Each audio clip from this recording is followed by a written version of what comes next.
Welcome back to Box Score Collectibles here on a Cards and Coffee fun kind of day. Howdy, Brian. How's it Hey, Chris. going? It's going fantastic. How are you doing today? Oh, I'm doing fantastic as well. I'm changing up a little bit of where I'm at. How about for you? How are things going on over there? More of the same. I mean, it looks all nice and organized right behind me, but if you're to see the rest of the room, well, it's a lot like the studio. Let's just put it that way. Oh, yeah. No, the studio is under construction right now. So I'm in the old studio for Bossman Sports Cards. Yeah. Got some movement going on in the studio. Awesome. So Hey. we'll see how that goes. Oh, Goose is online tonight. Hey. Hey. What's up, Scott? How are you this evening? The goose is loose. All right. Okay, so yeah. What you got going on? What are your thoughts for tonight? I mean, nothing really happened today, right? No, not at all. No. There was I don't know. I mean, did you hear about anything happening today? Nothing at all. I've been at the stadium, getting ready for the upcoming season. So, I mean, nothing ever happens during the off season. Yeah. Well, I understand. I mean, Well, I heard some folks got a couple of phone calls. yes. 3. Yes. Yep. Today was the wonderful day for 3 individuals to get their accomplishments on the field recognized. So, Yeah. the Fantastic. National Baseball Hall of Fame results were announced. So, yeah, we've got our local kid. He's going to be getting in out of Vallejo. yes, Our very own C.C. Sabathia, who I've been hearing about since he was in high school. it's not too surprising. I mean, he's just one of those guys that just came on strong and never let go. Oh, yeah. Big, strong lefty with some good movement and some good pop to his fastball. I mean, goodness. Lefties are dangerous. Yeah, there they are, and I am one of them. You are. Really a pitcher, but But you're maybe still if I dangerous. was. Maybe if I was, I would have been. On top of CC going in, I didn't look at the numbers. I'm pretty sure it was not unanimous, or was it unanimous? It was not. So, who? Basically, there was, as always, one person who throws off the bell curve. So, from what I understand, actually, let's see if I can do this real quick.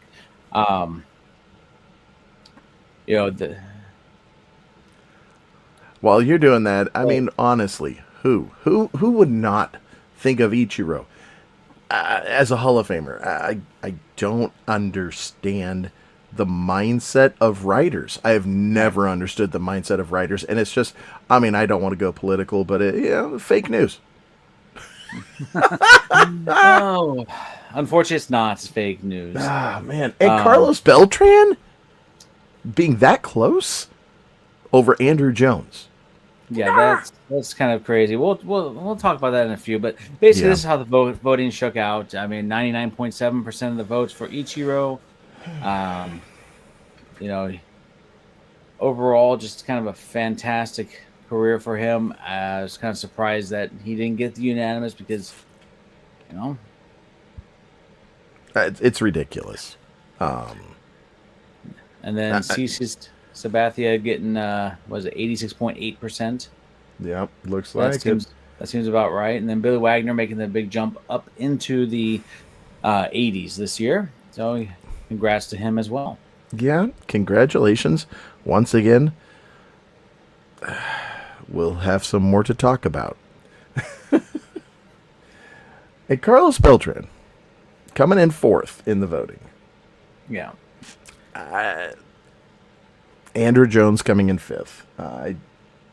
It boggles my mind.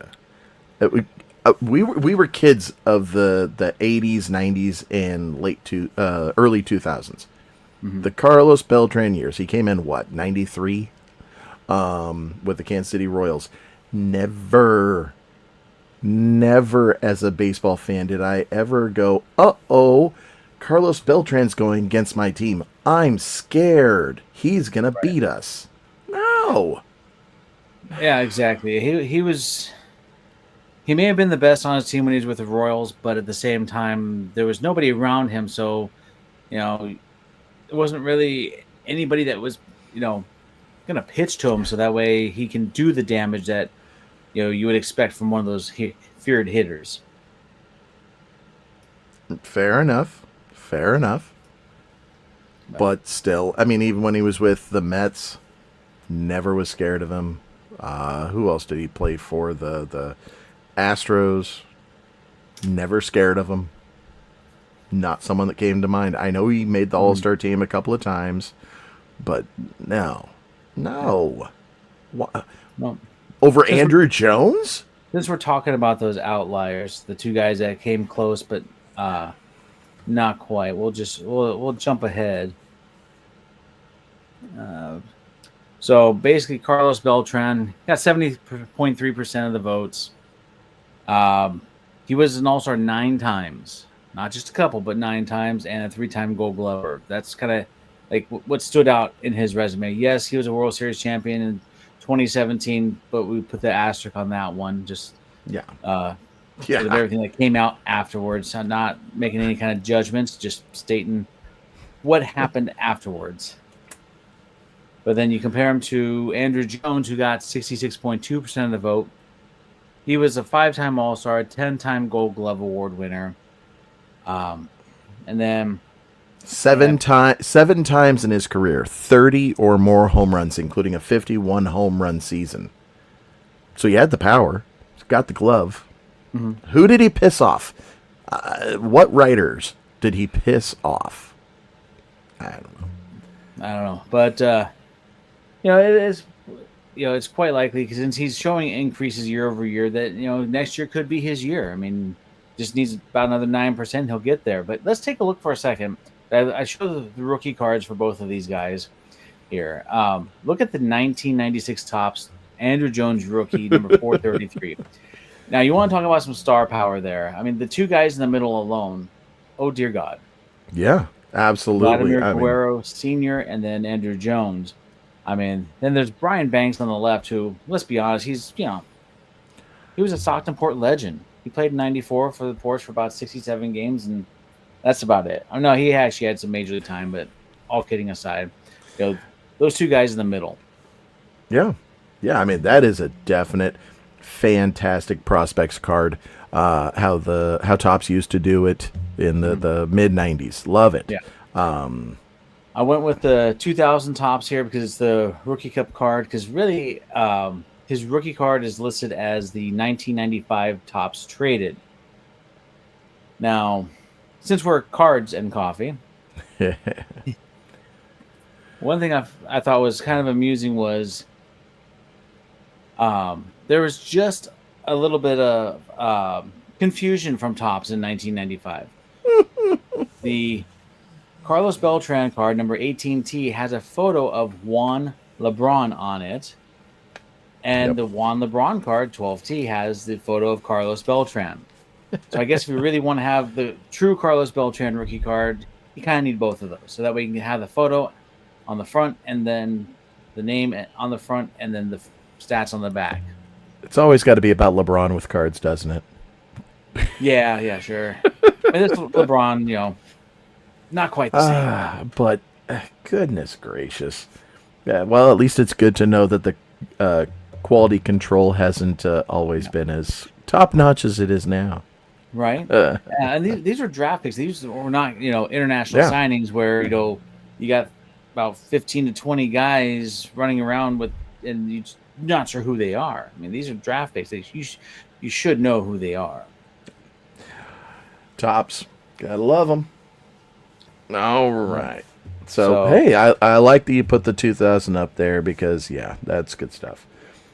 And then, so Well, we got Ichiro and CC there with photos of their rookie cards there. Yep. Yep. And then Billy Wagner, who got 82.5% of the vote. The 94 tops, number 209. 93 draft pick. Not a bad looking card. Not a bad looking card. Draft pick with an Astros jersey on. Not bad. Got a solo draft pick card. Yeah. Not like the four for Andrew Jones and Vlad Senior. Yes, Vlad Senior. Vlad Senior. A little bit Let's of not jump ahead too stumbling far. there. Yeah. Yep. All right. So, hey, class of 2025, and toss Dave Parker in there. And, Dick Allen, finally. I mean, geez. You don't talk about sluggers of the past years. Dave Parker and Dick Allen. It's amazing that Allen is now getting in. But it is what it is. Once again, what writers keep getting pissed off to where they kept Allen out when it was up to the writers? But at least the veteran committee is finally doing what should have been done a while back. Yeah, I mean, I'll be honest. So, obviously, know the lore of Dave Parker. I mean, the Cobra. He's a phenomenal player throughout his career. Very consistent. Knew him because, when I started watching the game, he was one of the premier hitters toward the end of his career, but still very well known. Dick Allen, admittedly, I did not know much about. I was kind of going through some of his accolades today, just kind of reading up a little bit so that way I can, understand, more about him. I mean, he was the 64 National League Rookie of the Year, a 72 AL MVP with the White Sox, 7-time All-Star. I mean, he hit over 350 home runs in his career. What's not to like about that? Yeah, 300 used to be like the staple of getting in, except for Dick Allen, apparently. Yeah, but Dave Parker, the Cobra, I mean, he was feared. Yes. That's what I'm talking about with the Hall of Fame. He was feared. Dick Allen was feared. Well, yeah, I mean, Beltran, no. The rundown of Dave Parker. I mean, 78 AL MVP. I'm sorry, that should be NL MVP. Yep, I know. Typo on my notes there. 7-time All-Star, 3-time Gold Glove, 3-time Silver Slugger, 2-time batting champ. I mean, not only was he a slugger, but he led the league in hitting 2 years. I believe it was like 77, 78, somewhere around there. I mean, I'm sure someone could pipe in with that information, like some Pirates fan or something. Yeah. Well, yeah, just double check notes. Yeah, 77 and 78. So wonderful. But, it's just he was a 2-time World Series champion, 79 with the Pirates, 89 with the A's. I mean, 19 years. I mean, yeah. And he was, I mean, like you said, when you started watching the A's and he was a slugger, he was still feared. Yeah. I mean, he was with the Reds when I started watching the game because it was 85 when I really dove into baseball. But then late 88? He was acquired by the A's, I believe it was, and got to really be mesmerized by his stats. After that, the one thing I had forgotten about was that he ended his career with the Blue Jays. Yeah. I mean, I knew he was with the Brewers, with the Angels after being with Oakland, and then I hadn't realized fully that he was, with the Blue Jays at the end there. Yeah. Yep. And you see Dick Allen there with his the red and white Phillies helmet. 64 rookie stars. Great cards. Great ball players. Very happy that they are both getting in. Last year's was Fred McGriff with the veteran committee. Very well earned. Also a Blue Jay. One of my fan favorites. And so, yeah, I think they did the right move this year. So we got 5 guys going in as of right now. Right. I believe the broadcasters still have theirs that they need to announce? No, actually, I don't know when it was announced, but I was looking at that. That's kind of what I was looking at last minute here. But the Ford Steve Frick Oh, Award went to Tom Hamilton. He's a radio broadcaster that's called games for the Cleveland Guardians / Indians for the past 35 seasons. not that it's ironic or anything of the sort, but with Bob Uecker passing, Bob Uecker he portrayed the Indians' radio broadcaster, Harry Yes, Doyle, and now he's amazing. getting in, and Bob Uecker's been in since '03, so Yep. that's that's something. Yeah, and a little nod to you. The title of the slide for Beltran and Jones. There you go, just a bit outside. Yeah. So Walk the Yankees on 12 pitches. Boy, I can't believe they were able to hold off on swinging at those close pitches. It's a great line. oh yeah. Oh, man. Brewers games are not going to be the same. No. Was yeah. he even coming back this year? Or for some reason, I thought that last year was going to be like his last year full time, if nothing else. Oh, well, last year I think he only did 53 or 35 Oh, games. okay, so it was a small amount, anyways. Okay. Yeah. Those that knew him now that he has passed, they all kind of knew that last year was going to be his last. It wasn't official from Yeah. all the videos that I've been seeing and all the tributes. Because he let folks know at the end of last season about what he had been going through, and because of who he was and the fact that they looked at him like he was still one of the ball players. It was the respect factor that nobody on that Brew Crew team said anything. It just that's, if that's not respect, I don't know what is. Agreed. Yeah.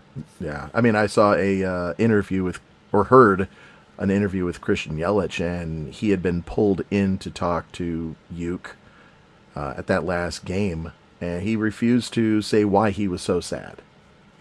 Just play. He worked his way off of letting reporters know, and that was tremendous. Yeah. So, I guess he had a locker room, or a locker still in the locker room. That's doesn't fantastic. surprise me. Yeah, that doesn't surprise me at all. Also heard, speaking of legends with lockers still in the locker room, I heard stories about how Ricky Henderson still had a locker room with the A's. Nice. In their locker room with the A's, I should say. But yeah, it's just, you got those guys that are fixtures that are so approachable that, even though they might come off a little bit grumpy or a little bit, standoffish at times, it's one of those scenarios where they are so beloved that, teams will give them space in the locker room so that way they can mingle with the players. Yeah. Well, hey, it's great to hear that Holland is going into the Hall of Fame as well. So fantastic. Is there anyone else? So that's 6. I think that's all at this point. I don't know if there's any other contributor or owner writers or whatever. I haven't heard of anything at this point. But yeah, so at this point, it looks like the Hall of Fame class for 2025 is set, and then we could just take a moment to kind of look ahead at who's going to be added to the ballot next year. Ooh, here we go. What do we preview got for 2026? So the two big names that jumped out at me on the list for first timers will be Cole Hamill and Ryan Braun. Hamels was a 4-time All-Star, sub 3.5 ERA for his career. The big accolade being the 2008 World Series championship and being the MVP of such. You got Ryan Braun, the 07 NL Rookie of the Year and the 2011 NL MVP. Yeah, that one's going to be tough. That one's going to be tough to justify. Yeah. I mean, and Yeah.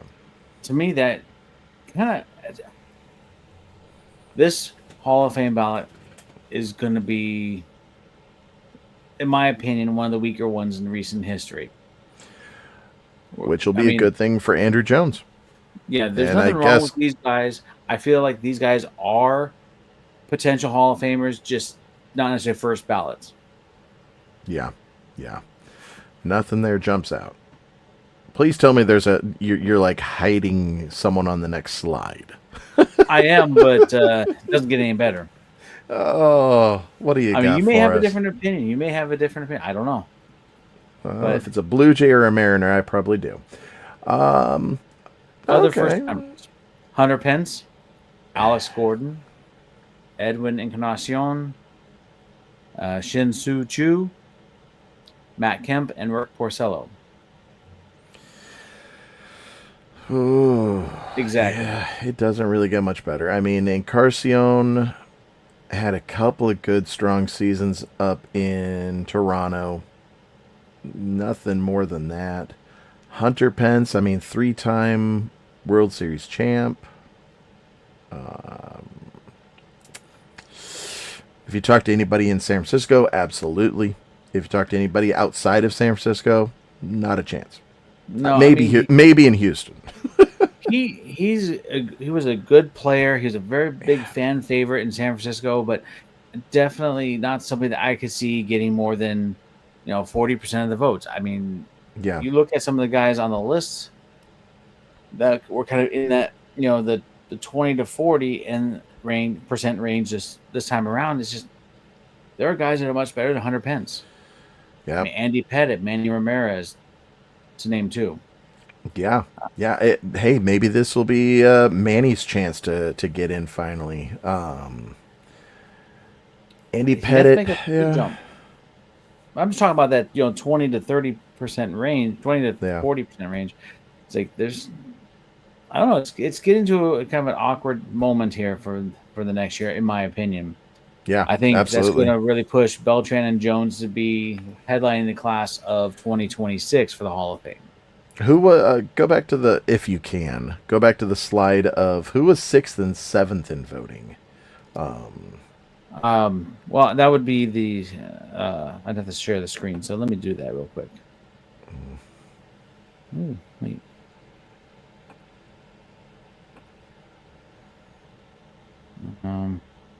I guess I have to. And if you can't, that's okay. No, I can. I'm just curious, and who it is and where they are at. Because that's a pretty weak incoming first timer class. I mean, you take what do we got? Chase Utley and A-Rod and Manny right behind. I mean, yeah, they're in the 30 to 40% range, and yeah.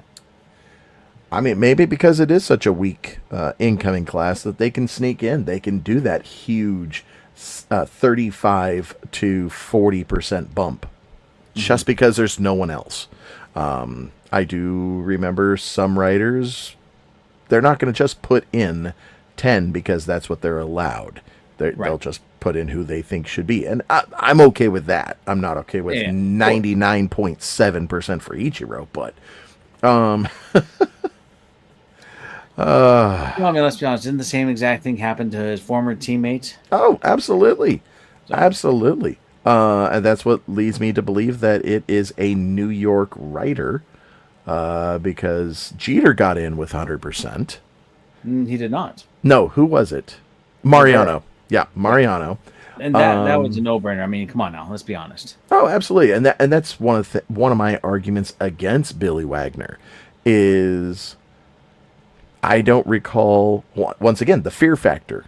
Billy Wagner coming in, I'm not afraid of. Trevor Hoffman, I'm afraid of. Mariano Rivera, I'm afraid of. We can even go to Eric Gagne, who's got, I think he still has the all-time streak. Billy Wagner? No, not someone on my radar that I'm totally fearful of. John Wetland. I'll even be more fearful of John Wetland than I am Billy Wagner. I don't necessarily agree with that, but at the same time, your point does stand up. I mean, I guess what we need to do now is maybe take a close look. I mean, in one of the maybe next week, Yeah, take a we can close do look at compare Wagner to that. Hoffman. Yeah, that sounds like a great topic for our Sunday Unwrapped. Yeah, Perfect. yeah, and because I wouldn't necessarily compare Wagner to Rivera because it's like comparing, you know, Carney Lansford to Wade Boggs. Both were great defenders, both were great hitters, but they're just not the same. Absolutely. Absolutely. But yeah, I mean, maybe take a look at Wagner and Hoffman. That would be a great. I would love to do that. Let's get all the stats of probably who we think of as fearful of the 90s, 2000s, late 10s. Yeah, I'm very curious. That'd be fantastic. But, it could very well have been. Oh, go ahead. No, Felix Hernandez.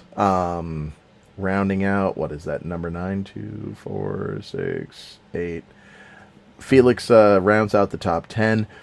As a Mariners guy, I feel like his great years were wasted. Yeah. And then when he went to Atlanta, he was just a shell of himself. Yeah. Well, I mean, Felix, I'm surprised his totals were that low, to be honest. I mean, I figured he'd be in the mid 30s to 40. I mean, maybe that's because I'm an A's fan, and it seemed like every opening day that we had against the Mariners, it was Felix Hernandez, and we got destroyed. And being a fan of a team in the same division as Felix is just you hear a lot about him. Yeah, you get to see him all the time. Yeah. He was dominant. But I mean, it could very well be the situation where he just played too long. Could very well be. And speaking of local folks, what do you think of Pedroia only getting 12%? I'm okay with that. Without Pedroia, do the Red Sox break the curse? But is that enough for a Hall of Fame consideration? Well, in Boston, I'm sure it is. Well, yeah, that's that market. But is this another knock on Manny Machado being Manny Machado? Because he's the one that took him out on an injury. Manny being Manny, the other Manny. Yeah. I don't know. I mean, how many more years? He was solid. Who knows how many more solid years he would have had? I don't know. So Goose was saying that Wagner just did what he was supposed to do. No, he didn't throw smoke, but he racked up saves better than any of the guys you mentioned. Perhaps, yeah. I know his strikeout ratio was higher than Trevor Hoffman. He had some nasty stuff. Absolutely. Mm-hmm. No doubt about that. I don't know. Like I said, if I'm going through my Rolodex of closers, Billy Wagner's not up there. But that's just me, and I'm not a voter. Yeah. Exactly. We don't get that privilege. Yeah. But again, these are the same voters that think Carlos Beltran is borderline Hall of Famer. Honestly, I don't know if he's borderline Hall of Good. Yeah, I agree with that. Well, hey, so the lineup is in for 2025. That's awesome. Good stuff. The debate will, of course, always go on, as it should. Yep. Next year's debate will it finally be Don Mattingly's turn to get in, or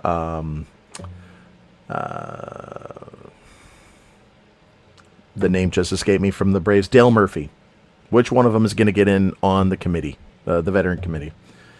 It's a great question. So it's the modern era next time? I believe so. Yeah. So I know they have like a 3. Is it 3-year or 2-year? I thought it was 3, but okay. I don't remember for sure. But it would make sense, that they would go Well, then again, they did McGriff that modern era last year. I don't know. Yeah, Well, we'll have to look it up, find out. We'll report back next Sunday. absolutely. Good stuff. All right. So, what else do we have to talk about today? Well, I mean, just a quick mention. We do have an upcoming break. We'll talk a little bit more about that and kind of do a few things in a few minutes. But just want to do a quick mention of the upcoming break. It's 2024 Tops Archive. It's quarter case each of blasters, which was 10 blasters, and value packs, which are 27 value packs. The blasters will have 4 black foil parallels, and the value packs will have 1 yellow foil parallel. So that is live on the website. If you haven't checked it out, go check it out. We'll throw up the website a little bit later. But the prices do include shipping. Just want to kind of give a shout out for that real quick. Very good. Looks like Goose is helping us out. Next year is contributors. Contributors, okay. All right. So probably the guys like owners or GMs or Umpires. Are umpires considered contributors? probably Like, not the way you'd want. I mean, come on now. Couldn't you? I can't wait to see Joe West up there singing his way into the Hall of Fame. I have a lot of respect for Joe West. I'm just going to be honest. I mean, a couple years ago, Topps Archives had a Joe West auto in there, and I almost pulled the trigger on one. I didn't. I still might because I like some of that oddball stuff. Yeah, But absolutely. yeah, it's just just those other umpires like Angel Hernandez that ruined the game for everybody. Why you gotta go there? Yeah, no. Joe West was crazy. I would love to see him get in. I mean, remember seeing the highlight of him taking a ground ball right off his chest and popping up and flexing like that. There you go. That's. Yep. All right. So yeah, okay. Contributors, managers, owners, umpires, good stuff. All right. Managers, that'd be interesting. Let's see who got it 2 years ago. Was it Jimmy Leland, if I recall? Yeah. Yeah. Finally. Yeah. Yeah. All right. So before we get into the archives, what else do we have going on? What you been diving into? Well, I just happened to check the new release calendar earlier because I figured we want to stay on top of the upcoming products. Yeah. Because a lot of the baseball related stuff right now is the transcendent, the high end stuff, the stuff that looks pretty but hurts the wallet more than we'd want. Oh yeah. But Understatement. But I did come across a product that I was like, it's TBA. There's no release date set yet. But considering that they're putting out the promotional stuff right now, probably going to be pretty soon. And that is the Panini Prospect Edition Baseball. We love our prospects. Absolutely. So kind of reading through this, I mean, on the box, you can see a lot of the basic information. 6 autographs per box. See 6 packs per box, 8 cards per pack. And let me just solo this. On the side of the box that you can see, it's hard to read, but it does say, look for on-card autographs. There we go. It's kind of unique for Panini to have. I mean, a lot of their prospect-related stuff is sticker autos. So there are going to be some on-card autos, and they gave a couple examples. All these images come courtesy of the Beckett website. I'm not going to claim ownership of any of these, but it's probably a bunch of the photos that Panini put out there for the outlets to post. But you have on-card autos with one style is going to be the Future Legends autos. And here we see a picture of the card for Travis Bazzana of the Cleveland Guardians, #1 overall pick. And then franchise future autos, which they show Chase Burns for the Cincinnati Reds. I believe he was the fifth pick. No, actually, he was the second pick. That's right. So we're going to be able to get some on-card prospect autos from Panini, which is kind of exciting. Yeah. Then they're bringing back the prospect tickets. They're not putting this under the Contenders banner. There's still going to be the prospect edition, but that whole feel and format, there's going to be a base card and then autos, which these are going to unfortunately be sticker autos, but at the same time, they have both versions available. Nice. And then there are going to be some dual autos, specifically with college ties. So guys that either played together or played against each other in division, most likely. Here we see Dylan Cruz and Paul Skeens, who I believe were teammates. And then they are putting out the Kaboom inserts for the Prospect Edition packs. Wow, look at that. And, just so happens Nick Kurtz, the 4th overall pick this year. Or last year now, 2025. Yeah. Got to see him down in fall ball. That was fun. Yep. Absolutely. Yeah. So, kind of with the information we have right now, 8 cards per pack, 6 packs per box, 20 boxes per case. Depending on price point, I think this would be a fun break for us to do at the end of the month, one of these months when it comes out. Absolutely. I'm all for that. Considering we are big prospect guys and people do a lot of prospecting. Yeah. No, I like that Panini is still going strong with prospects for now. We'll see what the future has in store. Yeah. But I like it. What's interesting, I don't understand this. I bought up, as you know, some of the Panini Prism baseball. Mm-hmm. And I was noticing a few more Major League veterans, guys that are active players in the set this year. I don't have any examples up here right now, but the one thing that I noticed that really caught my eye was Aaron Judge is in the Prism set. So I'm not sure, what it takes to get guys over, but at the same time, I've noticed a few more guys that were not just, prospects / rookies that are borderline that they could use. Like, some of the early rookies, like the Cheerios and Ellies and all that. Yeah. But, some guys that have been in the league for almost 10 years, like Aaron Judge. Yeah, that's interesting. I mean, that's saying something, being he's now going to be Topps cover boy. That's very interesting. Yeah. So, of course, this is going to focus on the prospects. And, I mean, it's as they label it, the debut edition. It looks like it could be a fun product. Yeah. Hopefully, the price point isn't Bowman-esque. Oh, well, they say the biggest form of flattery is imitation, right? Yeah. Yeah. Well, let's hope it's not on this. I mean, hey, those autos, those looked really nice. I like the style of that. So, very good. Yeah. Very good. Cars look nice and clean. They probably look even better in hand. Can't wait. Very good.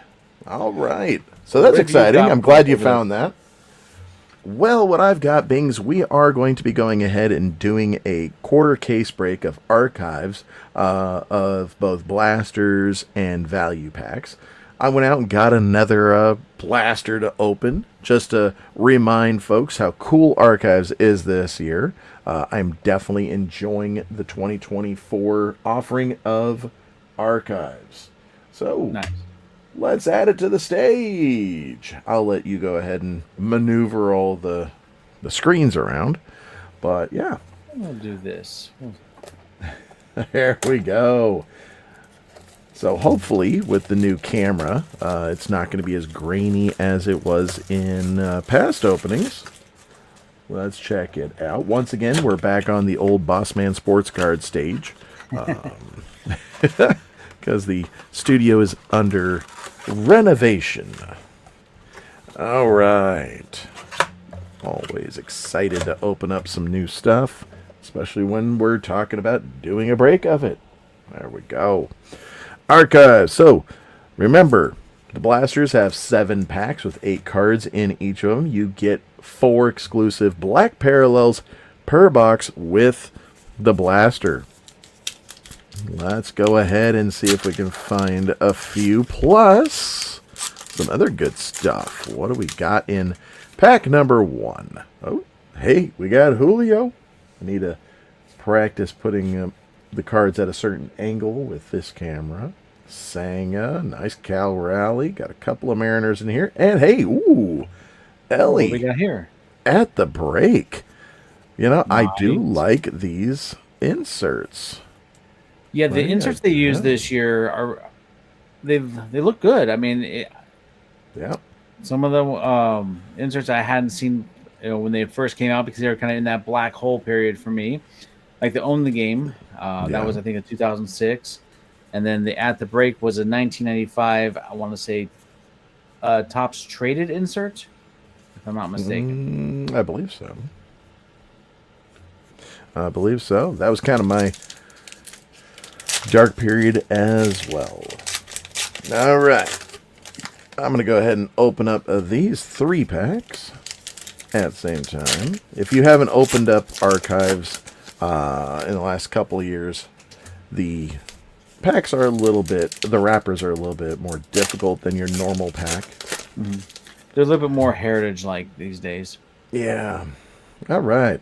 Jimenez, Marte, Reagans, Beaver. Okay. Corbin Carroll. Ooh, Fernando in the black. Nice. Fernando Mania. Yeah.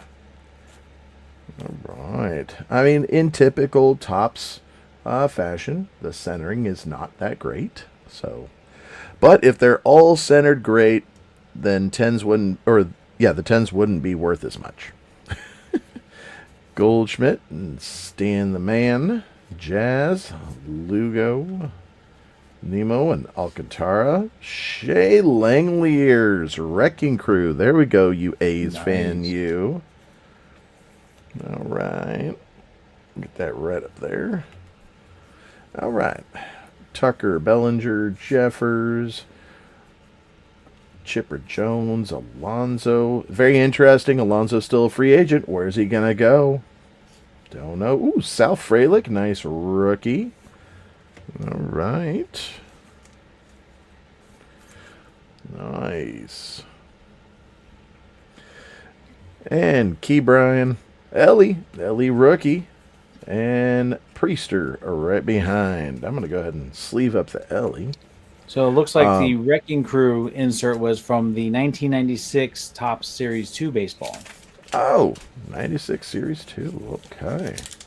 I'll have to see. I don't recall having any, but I'll take a look at my 96 box behind me. Now, there's no guarantee of an auto in the blasters. It would be nice. It's always nice to find an auto in somewhere you're not expecting. We've got 3 more packs to find one. Here we go. We have at least 2 more black borders. Colt Keith rookie on the back. Very nice. We got Foscu, Mauricio, and Williams. Some rookies there. Altuve with the black. Okay. Pereira and Martin.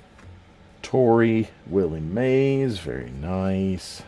Neto, India, Pena. Scott O'Hop. Hey, a Colt Keith, a new breed. All right.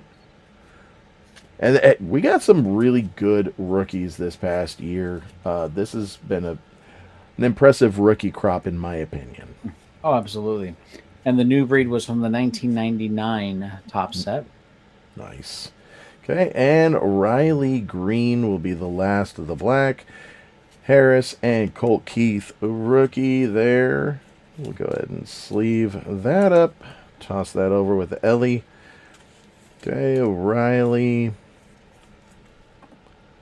So to your point, yeah, The autographs are harder to come by in the value boxes or blaster boxes, however you want to call them. However, looking at the odds on the Topps website, the fan favorite autographs come in one out of every 156 packs.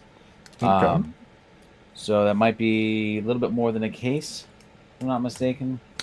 Let's see. 7 packs per box. What do you say? 154? Is that what you 156. said? Yeah. Oh, 150. I was thinking 1 in every 22 blasters, but no, they got to toss that 2 in. Oh man, that's funny. Yeah, so Every a fan, at fan, least one per case. yeah, fan favorite, basically 1 per case. I hope you don't get stuck with that 1 case that makes the extra 2 packs. Oh, that's fantastic. So with the blasters, it's going to be great. Having all the different inserts. Great rookie class once again coming out of 2024. And with the value packs being gold. And, fix that, Brian. Why? With the value packs having the gold or yellow border, the blasters having black, I like it. I like Archives a lot. I am actually going to work on finishing this set because I really like it. I like the looks of the 61, the 70, and the 94. Except for the font on the 70, I think they did really well with this set. Yeah. Well, the card stock too is a step up, in this as well, because they're emulating the card stock that you had in 61, 70, and 94. Yeah, keeping it authentic down to the cardstock. It's great. Very impressed. They've messed up a lot of different sets in my personal opinion, but this one they did really well in. Yeah, absolutely. Yeah. So let's go through the rundown.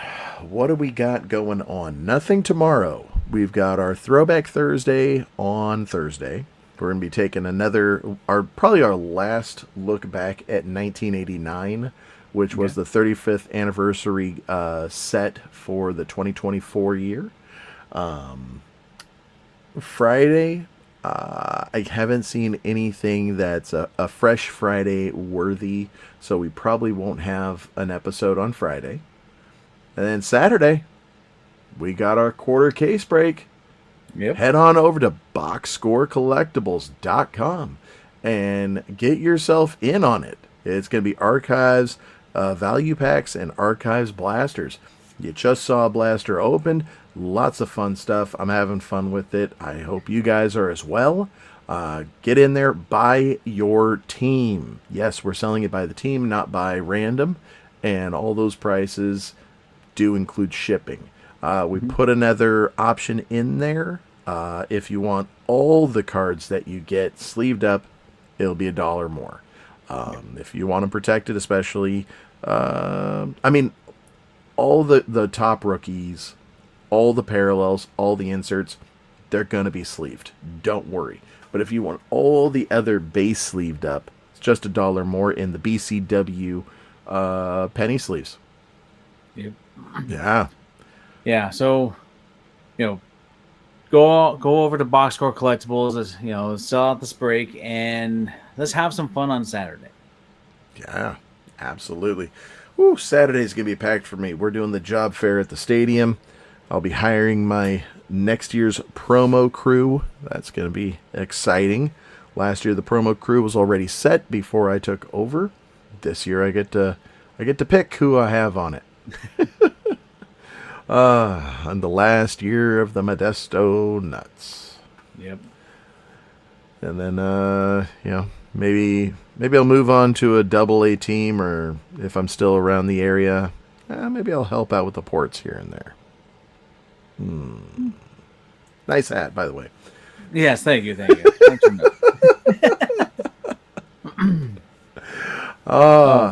in addition to archives, we're probably gonna throw in some kind of surprises on the night of the break. We What? we might open up a few extra things just to have a little bit of fun and add a little bit of extra into your package.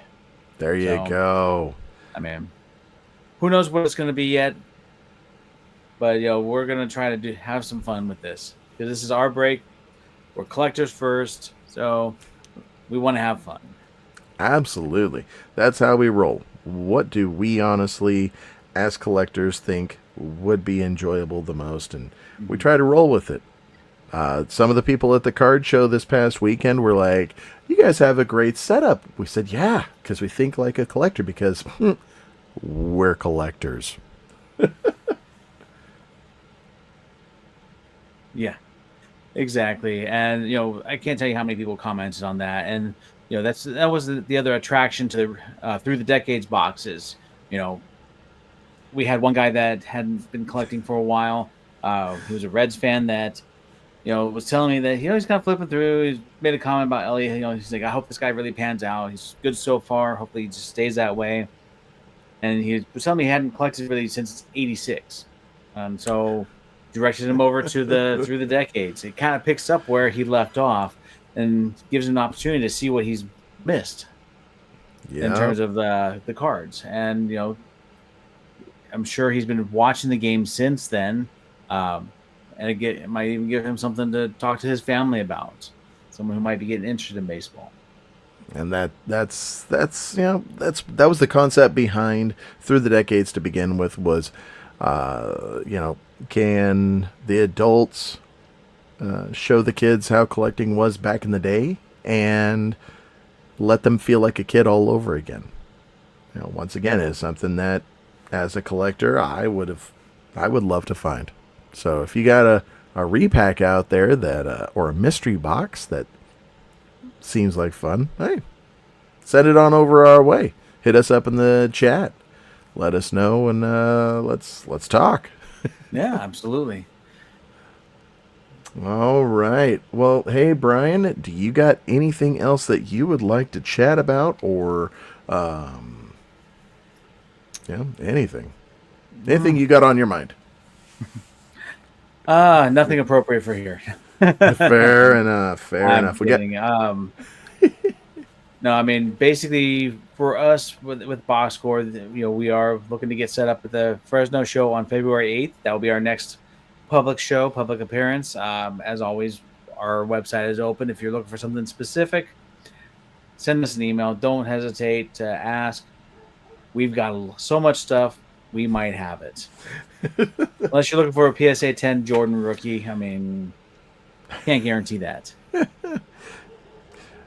Neither confirm nor deny the possibility. Right. And speaking of the website, stay tuned if you are looking for some supplies. We got a surprise coming through here, hopefully soon, but we'll wait till it all arrives before we put it out there. But yeah, we are a wholesaler for BCW supplies. That's what we use. And keep an eye out for that. If you need supplies, we might be able to surprise you. Yeah. Yep, they'll be listed on the website as soon as we get our shipment in, and we'll have some really good deals on some of the supplies that you need. Oh yeah, because once again, we are collectors first, and we understand the battle. Supplies and prices. Oh goodness.